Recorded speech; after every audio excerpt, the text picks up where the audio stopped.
Next one, Salma.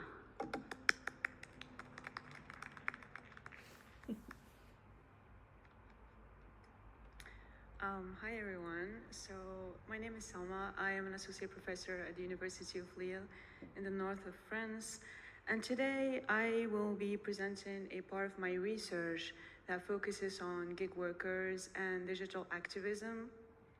So I am questioning the possibilities and the challenges of strategic resistance on social media.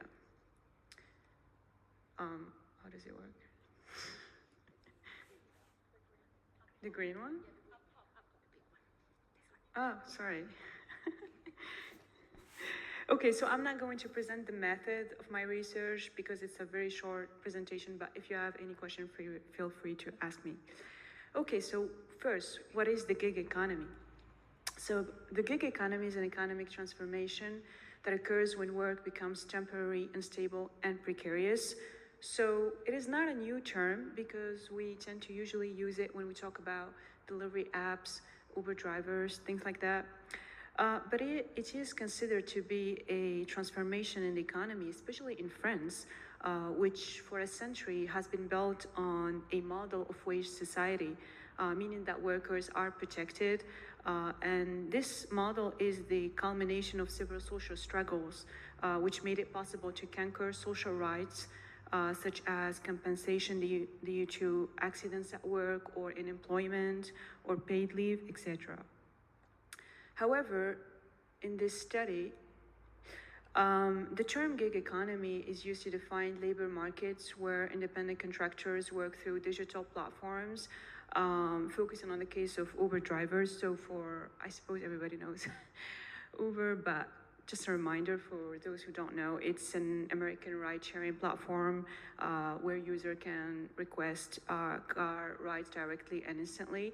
And in France, it's a platform that monopolizes more than 70% of the passenger transport sector. So the gig economy reflects the new transformation of capitalism that someone like Esther Nisek refers to as platform capitalism.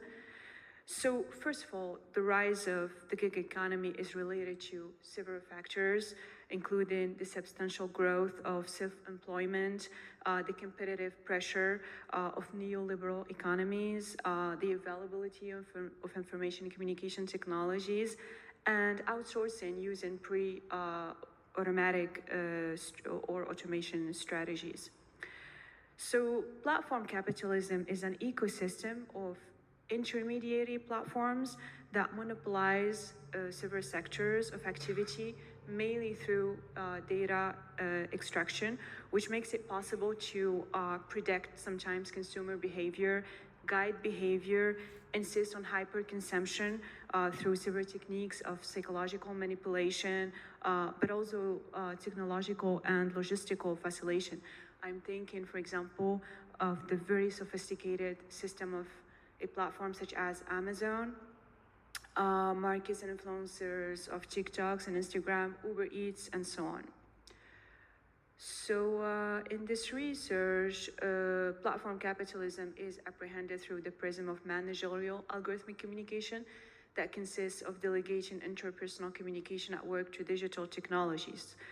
So in this case study, digital platforms delegate management to algorithms, which supervise independent workers, dictate to them tasks, evaluate them, and take decisions. So just a quick definition of what is managerial algorithmic communication. So it is a form of management that limits the role of human managers by programming algorithms to direct, evaluate, and discipline the workplace. So it is a form of management that excludes the human dimension of management, as it is considered that management is about dictating orders, rewarding or imposing sections dependent on the situations. Specifically, capitalistic platform design communication through simplistic norms. For example, if you cancel a ride, or if you have a conflict with a client, or if your car has an issue or something, you have to choose between like 4 or 6 options on the app. Another example is when the client reports you, and if you have exceeded the cancellation rate for authorized trips, you are automatically suspended. So it is a design that reduces the complexity of a profession like transportation to simple tasks, which can aggravate the frustration and the stress of the gig workers. We also talking about unilateral decisions and the lack of deliberation, which is a paradox considering that gig workers are independent contractors and that capitalistic platforms refer to them as partners. So this model is proving effective only in ideal work situation, while abnormality is very frequent. Because the sensitive word is a very complex word, and we don't have yet the technologies to model and predict everything. However, these platforms act as if we already have these technologies. So this is something that can create misunderstanding between workers and the platforms and consumers. We can also highlight the fact that sometimes when an external entity targets a profession with technological transformation. In this case, for example, the case of Uber, there were two Americans entrepreneurs who created the platform, and it is a platform that is owned by international investors. So actually, they don't care about the codes of the profession, the culture of the profession. So it actually creates a subjective violence. And it also translates a sort of disregard towards the workers. So this is a situation that contributes to worsen occupational health of gig workers. If we take a look, for instance, at the work of Sifel Yellow and University, they explore the nature of occupational risks and the potential destructiveness of the health and safety regulatory regime. And my research has been focused on the ways in which algorithmic communication generates occupational hazards, such as anxiety, depression, frustration, physical illness, like back pain, and so on. So moving now to the communication practices of gig workers on social networks such as X, Facebook, TikTok, and exchange applications such as Messenger and Telegram. So these kind of communication practices vary pretty much. They are what we can call informational exchanges, meaning that we are going to share information on work, on new decisions of platforms or policies. We are going to have a conversation about it. So this example of exchanges on Instagram, on Telegram, shows a driver who informs about the filing of a strike notice at the prefecture for the end of June and emphasized that among the demands, there is access to the Olympic routes in Paris and a bonus during the competition. Other form of communication practices concern calls to circumvent the platform's algorithmic norms to impose some right prices. This is an example of a post from a driver on Facebook who asks other drivers to massively disconnect from the application at Charles de Gaulle Airport in Paris in order to increase the prices, which according to him are not profitable. So someone replied to him saying that you would never have a general disconnection between the drivers because there are a lot of fake drivers, meaning that drivers without professional cards. And there's also a sort of psychological hold on workers. Yeah. So the next example is a post on the platform X. So this is an account of a drivers' union that evokes an operation to raise workers' awareness of its post-election action. So the photo published aimed to highlight the concrete actions of this union on the ground. There are also daily posts and exchange on the issues of the gig economy and the political and economic decisions in France regarding social rights, particularly labor law. So gig workers such as platform drivers use these social media or social platforms to get informed, but also to inform, to cooperate, to protest, to organize their work, but also to resist.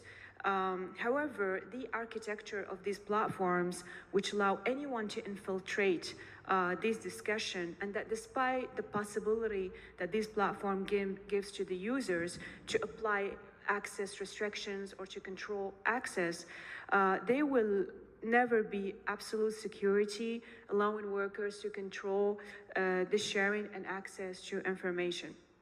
So the question is, how gig workers go from the simple use of social media to communicate to real digital activism. So the transition from communication practices linked mainly to work activity on social media and messaging apps to digital activism can be explained by the opacity of the platforms, which set up, as we've seen, a managerial algorithmic communication that monopolizes information and decision making and leaves no space for negotiation, and also generates uncertainty and insecurity among workers who are separated geographically. The awareness of public policies influence, which are in France, neoliberal policies that allow these platforms to monopolize the sector and make working conditions precarious. So workers want to influence these policies. The creation of a strategic counterpower, which goes beyond the denunciation of the unilateral policies of the platforms or political decisions in favor of the platforms, but also the creation, for instance, of what we call cooperative platforms.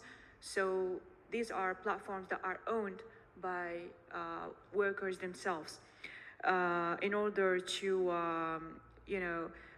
have better working conditions and just have meaning at work. So social media make it possible to bring together workers, organize unions, inform about decisions, etc. But social media are also spaces which are subject to filtration and permanent surveillance by the platforms. To stay informed of resistance strategies and control them.